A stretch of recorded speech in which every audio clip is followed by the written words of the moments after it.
Good Erev Shabbat, and thank you so much for tuning in to learn together. This Shabbat, we conclude the book of Bamidbar, and we say, Chazak, Chazak, v'nit chazek.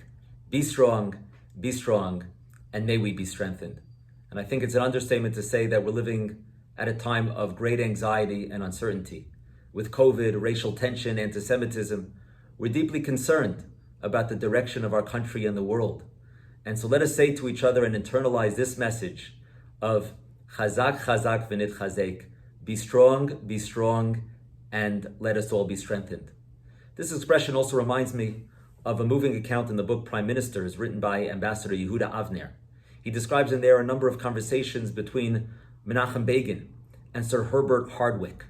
Sir Herbert, of Scottish lineage, was a passionate Zionist and someone who was a strong advocate of the right of Jews to leave the former Soviet Union. Days before the Six-Day War, Sir Herbert Hardwick came over to Begin and he said, "You've been abandoned by your friends.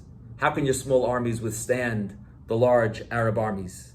Even if you do defeat them," Sir Herbert said to Begin, "with the Arab birth rate over the course of the next 10, 20 years, how can you withstand the demographic pressures? It's simply bad luck, old boy. Bad luck has always stomped through the lives of you Jews. The balance is tipped against you. There is no way Israel will be able to withstand these threats." Well, now fast forward to 12 years later, they happen to meet up once again, and Sir Herbert said to Begin, well, how things have improved. 1, you've beaten off all the Arab armies every time. 2, you've managed to make peace with the strongest of all the Arab states, Egypt. The struggle for Soviet Jewry is bearing fruit. And he added a number of other items. He said to him, the tide is turning. There's still Iran and Iraq to reckon with, but the wind is at your back. Stand fast and things will go your way. Hardwick said to Begin, be strong and of good courage. Chins up, old chap. Be strong and of good courage. And so like the Jewish people in Israel have overcome the odds throughout history, we've overcome all the challenges, we too can overcome whatever life throws our way. And so Chazak, Chazak, v'nit chazek, Chazak, v'yamatz. And we're all striving to manage, to hang in there, to get through this difficult time. But we're anxious, we're feeling lost, as this seems to drag on with no end in sight. How can we strengthen ourselves during this time of uncertainty? Well, on the verge of entering Israel, Reuven and Gad come to Moshe. And they say, yes, the land of Israel is special. We would prefer to stay, however, on the east side of the Jordan. And we don't want to settle in the land of Israel. And so these tribes of Gad and Reuven said that we have abundant cattle, and the lands east of the Jordan, with the wide expanses of land, are favorable for the grazing of our flocks. Moshe goes ballistic and he reacts harshly. He says, what, your brothers will fight and you will just sit off to the sidelines? You're going to break the morale and discourage the others from wanting to enter Israel. But ultimately, a compromise is worked out.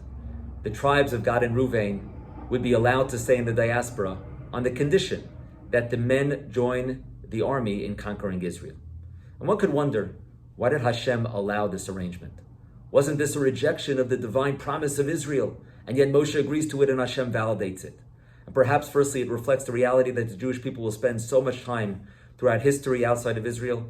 But it occurs to me that Hashem's shocking validation of Reuven and Gad's request teaches us something very powerful. Hashem validates their anxiety over being able to make ends meet in the land of Israel. He validates their anxiety so long as they remain connected and committed to Am Yisrael, Eretz Yisrael, and Torah Yisrael.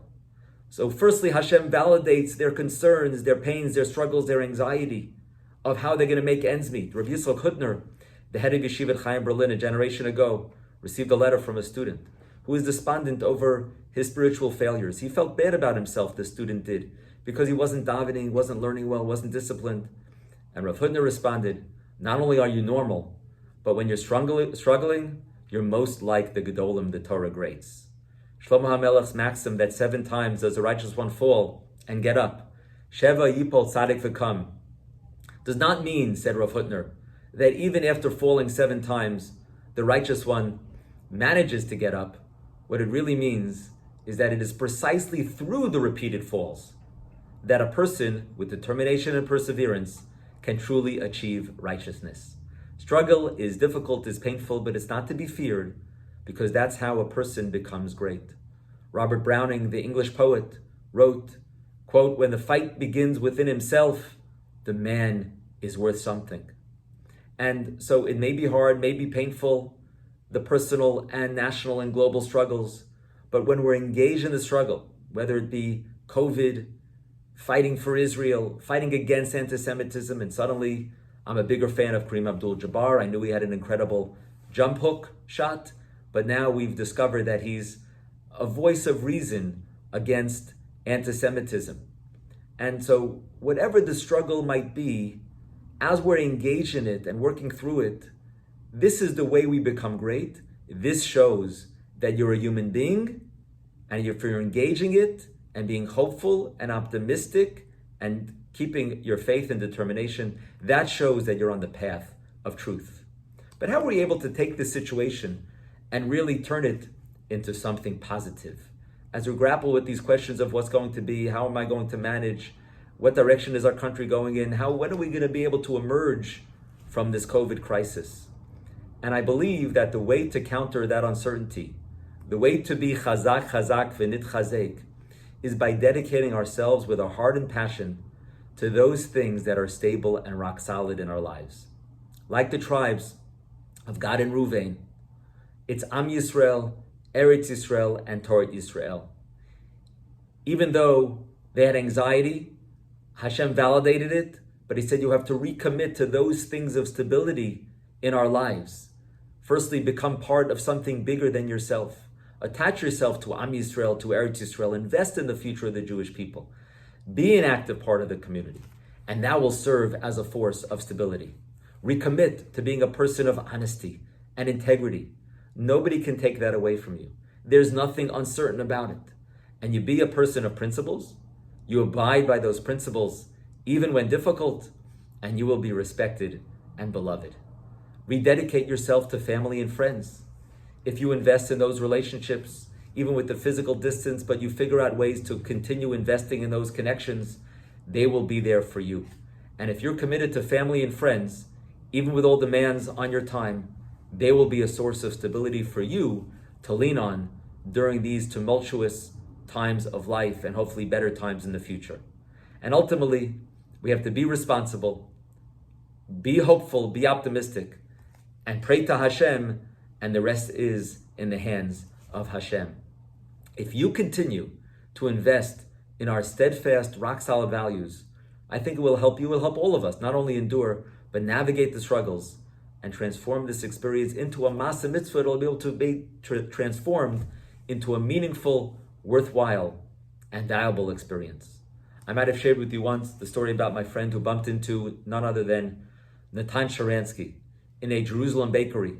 She told him she had just cited from his book, and because she was teaching a class on Sefer Tehillim, and she shared the inspiring story to her class of how he kept a tiny book of Tehillim with him at all times, even when he had to struggle with the authorities to get it back.